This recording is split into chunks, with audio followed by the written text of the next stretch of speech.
Será que a discriminação é realmente a única responsável pelas disparidades? É sobre isso que a gente vai falar depois da vinheta.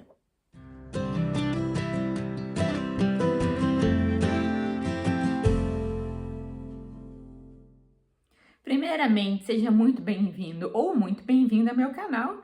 Se você é novo aqui, não se esqueça de se inscrever, de ativar o sininho e depois deixar o seu joinha. Não se esqueça também de deixar um comentário. Se você não souber o que escrever, deixa um coraçãozinho, escreve só um oi. O importante é o engajamento para o YouTube perceber que esse canal é bacana, certo? Bom, hoje eu vim trazer mais uma resenha de livro aqui para vocês. Atendendo ao pedido de um inscrito, eu vim fazer resenha do livro Discriminação e Disparidades, do Thomas Sowell. Eu já fiz resenha de outros livros do Thomas Sowell aqui. Eu nem me lembro mais quantos foram, mas eu sei que pelo menos 2 foram. E eu vou deixar 2 livros dele linkados aqui, quer dizer, 2 resenhas minhas de livros dele, linkadas aqui no final desse vídeo, certo? E eu vim trazer mais esse livro, que, como é de costume para o Thomas Sowell, também é excelente. Para quem não conhece o autor, ele é um economista e professor. Ele já está bem velhinho, coitado, mas ele ainda tem um raciocínio muito agudo, muito realmente perspicaz. E ele escreve de uma maneira que eu gosto muito, de uma maneira muito acessível. Ele vai falar de temas de economia, mas sem economês. Ele vai explicar as coisas sem emburrecer e sem simplificar demais, mas de um modo que fica acessível, que todo mundo consegue ler e entender, independentemente de ter um background em economia ou não. Então, assim, eu recomendo muitos livros dele. Felizmente, parece que os livros dele têm sido traduzidos para o português com mais frequência, o que eu acho bem legal. E esse livro, Discriminação e Disparidades, não é diferente. Ele é um livro bem fininho, são 150 páginas, mais ou menos, mas ao mesmo tempo é muita informação e é um livro, assim, que eu acho que todo mundo deveria ler. Deveria ser leitura obrigatória, pelo menos para políticos e muitos militantes. Nesse livro, ele vai falar sobre o quê? Ele vai questionar essa ideia de que a discriminação é a principal responsável, e muitas vezes as pessoas dizem que é a única responsável, pelas disparidades que a gente vê no mundo à nossa volta. Disparidades entre diferentes grupos, sejam grupos étnicos ou sejam, por exemplo, entre homens e mulheres. E ele vai criticar essa visão. Primeiro que ele vai criticar essa ideia de que os diferentes grupos deveriam ter resultados iguais. E a gente vai ver, ele vai mostrar pra gente que isso nem na natureza acontece. Então essa ideia de que se não houvesse discriminação, os diferentes grupos teriam resultados iguais, é uma coisa que não encontra base nem na história, nem na natureza. Então, a gente tem que se desviar dessa ideia de que os grupos teriam automaticamente desempenhos e resultados iguais se não fosse a discriminação. Ele vai falar também, isso eu achei um dos melhores argumentos do livro, que existem diferentes tipos de discriminação. Geralmente, quando a gente ouve falar em discriminação, a gente tende a pensar no sentido negativo da palavra. Mas a discriminação, ela pode ter um sentido positivo também. Discriminar é nada menos do que você avaliar as qualidades de algo ou alguém. Pensa, por exemplo, no caso de você ser um fã de vinho. Você vai beber 2 vinhos diferentes e vai ver, não, a qualidade desse primeiro vinho aqui é melhor, a gente percebe que a uva é de mais qualidade, a gente percebe um sabor mais refinado, esse segundo vinho aqui não é tão bom, o sabor não é tão diferenciado. Vocês estão entendendo? Isso também é discriminação. E isso a gente precisa fazer também em relação ao ser humano. Por exemplo, vamos supor que você trabalhe no recursos humanos de uma empresa e você está avaliando candidatos a uma vaga. O que você está fazendo ali é uma discriminação, mas é uma discriminação positiva, porque você está tentando encontrar a pessoa mais qualificada para aquela vaga. Então, a discriminação, ela não é apenas negativa. Obviamente, tem a discriminação negativa, que é quando você vai julgar, por exemplo, uma pessoa pelos preconceitos que você tem em relação ao grupo a que aquela pessoa pertence, sem você ter um conhecimento daquela pessoa ali como ser humano, certo? Mas o Thomas Sowell vai dizer que existe ainda um terceiro tipo de discriminação, que é a discriminação quando você realmente está baseado em alguma evidência, porque, infelizmente, não é possível a gente avaliar cada um como um indivíduo. A gente muitas vezes não tem tempo para fazer isso. Você pensa, por exemplo, que você está andando na rua de noite em um bairro perigoso. Você está andando lá na rua, você está sozinho e você vê que vem vindo atrás de você um cara com um aspecto esquisito. O ideal, o mais elevado, seria você pensar, não, pode ser que seja apenas um morador aqui, que, sei lá, esteja indo passear com um cachorro. Mas se você estiver equivocado, você pode, inclusive, perder a sua vida. Então, nessas situações, você realmente não tem tempo para julgar cada um como um ser humano individual. Então, você vai ter que agir baseado em informações que são mais grupais. Você está ali naquele bairro perigoso, você vai partir do princípio de que aquela pessoa que está andando atrás de você pode representar um perigo. Pode ser, como eu disse, que você esteja errado, que aquela pessoa assim, seja simplesmente um morador pacífico. Porém, o custo de você pagar para ver é muito alto, certo? Um outro exemplo que o Thomas Sowell dá é, por exemplo, você trabalha em uma empresa e você tem que decidir quem você vai contratar para uma determinada função. E você tem dois grupos. Você sabe que o grupo A tem uma taxa muito grande de alcoolismo. E você sabe que o grupo B tem uma taxa muito menor. Aí você chega lá, você tem que avaliar entre candidatos desses dois grupos. Vai ser muito difícil você avaliar individualmente, porque todo mundo chega sóbrio na entrevista de emprego. Quer dizer, quase todo mundo, mas a grande maioria das pessoas chega sóbria à entrevista de emprego. Então, o que você vai fazer? Você vai pensar, bom, se eu contratar uma pessoa do grupo B que tem uma taxa de alcoolismo muito menor, eu vou estar indo pelo caminho mais seguro. Obviamente que isso é muito ruim para as pessoas do grupo A que não são alcoólatras.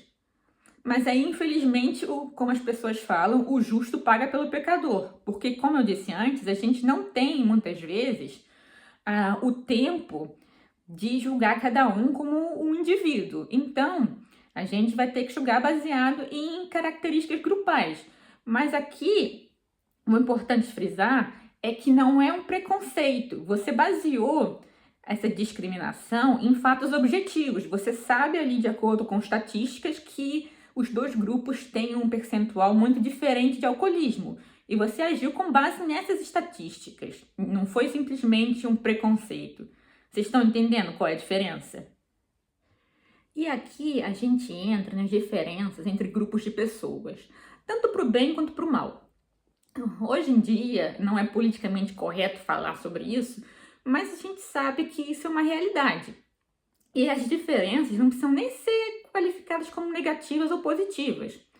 Você pega, por exemplo, homens e mulheres. De modo geral, claro que sempre tem exceções. Mas as mulheres preferem carreiras que tenham a ver com lidar com o público e ter um contato com outras pessoas de modo geral. E aí você tem várias profissões, professora, enfermeira, médica. E os homens, de modo geral, tendem a escolher carreiras onde eles tenham que lidar mais com coisas do que com pessoas. E aqui a gente não precisa emitir nenhum juízo de valor. Obviamente, a sociedade precisa desses dois polos. Mas aí você pega, por exemplo, a estatística de que em posições de engenharia, posições científicas, você tem muito menos mulheres do que homens. Aí o argumento de hoje em dia é que isso é por conta da discriminação. Mas como é que você teria a mesma quantidade de homens e mulheres, por exemplo, em empresas de informática tipo Google, se as mulheres tendem, de modo geral, a preferir profissões que tenham mais a ver com as humanidades do que com matemática, ciência, esse tipo de coisa? Vocês estão entendendo?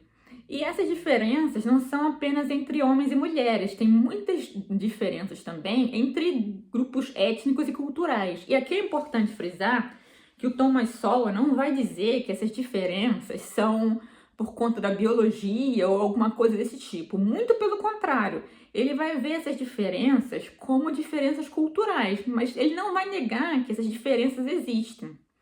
Se vocês pegam, por exemplo, o caso do Brasil, os imigrantes japoneses, eles ficaram com uma fama de que eles são muito estudiosos, são muito inteligentes. E esse estereótipo, um estereótipo positivo, ele não surgiu do nada.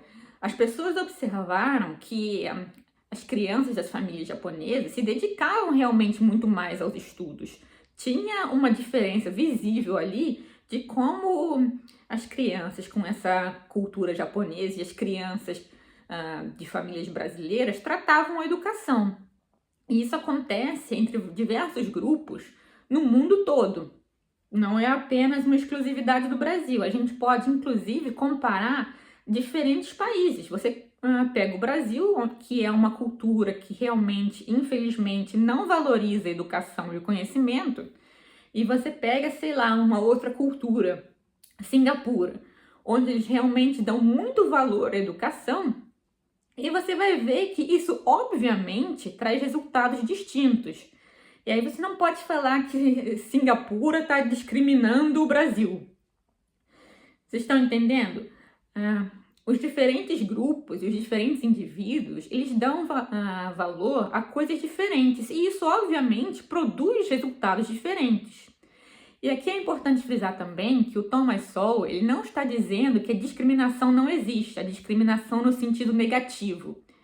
Ele vai, inclusive, citar vários exemplos históricos, como o caso do apartheid na África do Sul, ou o caso das leis segregacionistas no sul dos Estados Unidos, ou na Europa, as leis contra os judeus. Então, obviamente, ele sabe que a discriminação ela tem um efeito nos diferentes resultados, nas disparidades entre os grupos. O que ele vai dizer é que a gente não pode partir logo do princípio que as diferenças dos resultados são causadas apenas pela discriminação, porque existem vários fatores envolvidos. E aí ele vai trazer um outro exemplo que eu achei fascinante. Ele vai mostrar vários estudos que mostram que os primogênitos das famílias, eles geralmente têm um QI mais alto e têm mais sucesso do que as crianças nascidas depois. E aí você pega um ambiente, a mesma família, onde você tem ali o mesmo nível socioeconômico, os mesmos pais, praticamente a mesma composição genética, e ainda assim um fator, a gente poderia dizer, até seria um fator ridículo, como a ordem de nascimento, tem uma influência enorme nos resultados que essas pessoas vão ter ao longo da vida. Então, são muitos os fatores que contribuem para as diferenças de resultados entre pessoas e grupos. E o Thomas Sowell vai dizer também, o que é muito importante, é que independentemente do que você queira fazer, onde você queira ter sucesso, a maioria das ocupações, elas requerem não apenas uma característica, uma qualidade, mas para você ter sucesso é necessário você ter um conjunto de qualidades. E aí, obviamente, cada ocupação vai exigir qualidades diferentes, mas não é assim uma coisa tão simples você ter todas as qualidades necessárias para ter sucesso naquela ocupação. Vocês estão entendendo? Deixa eu pensar aqui em um exemplo para vocês. Vamos supor que você queira ser um jogador de basquete bem-sucedido. Você precisa ter talento no esporte, você precisa ter altura, você precisa jogar bem em equipe. já são aqui 3 características. Essas 3 características pode ser que muitas pessoas tenham. Tem muita gente alta por aí, tem muita gente que consegue trabalhar em equipe e tem muita gente que tem talento para o esporte. Mas você ter as 3 características juntas não é uma coisa assim tão comum. Vocês estão entendendo? E como eu disse, para você ter sucesso na maioria das ocupações, você precisa ter várias características em conjunto. E como a gente sabe, essas características, elas não são distribuídas igualmente entre as pessoas. A gente pode pensar que isso é justo ou injusto, mas é assim que é. Não há o que ser feito em relação a isso. E a gente não pode esquecer que as pessoas e os grupos valorizam coisas diferentes. Nem todo mundo quer a mesma coisa, nem todo mundo tem a mesma visão de sucesso. A gente volta para o exemplo dos homens e das mulheres. Você pode ter, por exemplo, uma mulher que ela tem uma capacidade muito grande para matemática, para ciência, etc., mas ainda assim ela prefere ir para uma ocupação que tenha que lidar com pessoas, ao invés de lidar com coisas, lidar com fórmulas, e tá tudo bem. Não tem nada de errado nisso. Mas aí, muitas vezes, os políticos e os militantes, nessa ânsia de fazer com que todo mundo tenha resultados iguais, eles vão criar políticas para fazer com que esses resultados iguais apareçam. E o Thomas Sowell vai mostrar pra gente que muitas vezes essas políticas, elas são desastrosas, porque existe essa visão que não tem base nenhuma em nada, de que se não fosse discriminação, as pessoas teriam resultados iguais. E aí tem a outra questão também de que politicamente é bastante promissor você criar esse tipo de política, de lei, visando combater a discriminação e produzir resultados iguais. As pessoas, infelizmente, votam a favor dos políticos que prometem esse tipo de coisa. E, infelizmente, as pessoas, de modo geral, não procuram depois avaliar se essas políticas deram resultado ou não. E nenhum político vai aparecer e falar, olha, essa lei aqui que eu propus e que foi aprovada, na verdade, se provou contraproducente. Isso seria um suicídio político. Nenhum político vai fazer isso. Então, cabe à população realmente avaliar, mas a população não avalia. Então, a gente acaba muitas vezes com leis que, em alguns casos até, elas vão fazer a situação das pessoas que elas procuravam beneficiar ficar pior do que era antes, sem contar os custos para o resto da sociedade. Aí um exemplo que o Thomas Sowell vai dar é a lei do salário mínimo. Muitos militantes e políticos ficaram indignados com o salário que as pessoas recebiam, achavam que as pessoas que trabalhavam nessas ocupações mal remuneradas deveriam receber mais e criaram várias leis para aumentar o salário mínimo. Só que o salário ele é calculado com base no que você consegue produzir, e pessoas que trabalham em uma ocupação onde elas ganham um salário mínimo é porque elas têm uma produtividade mais baixa do que pessoas que ganham um salário maior. Então, se você estabeleceu um nível ali de salário, isso vai fazer com que muitas pessoas que não conseguem produzir naquele nível ali fiquem sem emprego. Então, você tem uma parcela da população, vamos dizer que o salário fosse, sei lá, R$100. O salário era R$100 antes da lei do salário mínimo. E aí você tem 50 pessoas empregadas que ganham R$100. Elas conseguem produzir ali o suficiente para receberem um salário de R$100. Aí a lei do salário mínimo chegou e o salário mínimo agora é 150. Talvez uma porção dessas 50 pessoas que antes recebiam R$100 produzam o suficiente para receber 150. Mas uma parcela desse grupo não vai conseguir produzir o suficiente para receber 150. E o que vai acontecer? Essas pessoas vão ficar sem emprego. Então, antes elas recebiam 100, que poderia ser pouco, mas agora elas recebem nada. Então, a situação ficou pior para elas. Mas esse é o tipo de política que as pessoas não gostam de avaliar os resultados, porque os resultados muitas vezes contradizem essa visão utópica, progressista. E isso é o que o Thomas Sowell vai criticar bastante no livro, com razão. E ele vai mostrar também como muitas vezes no setor privado a discriminação nesse sentido negativo que a gente interpreta não vale a pena. Você pega, por exemplo, uma empresa privada que tem que lidar com a concorrência. Ela não pode se dar ao luxo de discriminar contra um grupo da população que é qualificado para trabalhar naquela empresa, porque senão ela vai perder os clientes e no fim das contas ela vai abrir falência. O setor público, por outro lado, ele não precisa se preocupar com os custos. Você pega, por exemplo, um monopólio estatal, ele pode se dar ao luxo de discriminar tanto positiva quanto negativamente contra determinado grupo, porque ele pode repassar os custos para a população através de impostos. E como essa empresa estatal é muitas vezes um monopólio, as pessoas não podem simplesmente decidir não mais consumir aqueles produtos. Então, as empresas estatais, elas conseguem discriminar por muito mais tempo. E aí você pode se perguntar, mas quais são as soluções que o Thomas Sowell propõe? E essa é uma das partes do livro que eu achei mais interessante. Ele não vai propor solução nenhuma. Obviamente que ele vai dizer que a gente deveria tomar cuidado com essas promessas demagógicas dos políticos e tal, obviamente, mas o livro ele vai se dedicar a apontar essas questões. Ele não vai oferecer soluções porque ele sabe que ele não pode dar uma solução que vai funcionar para todos os lugares, em todos os tempos.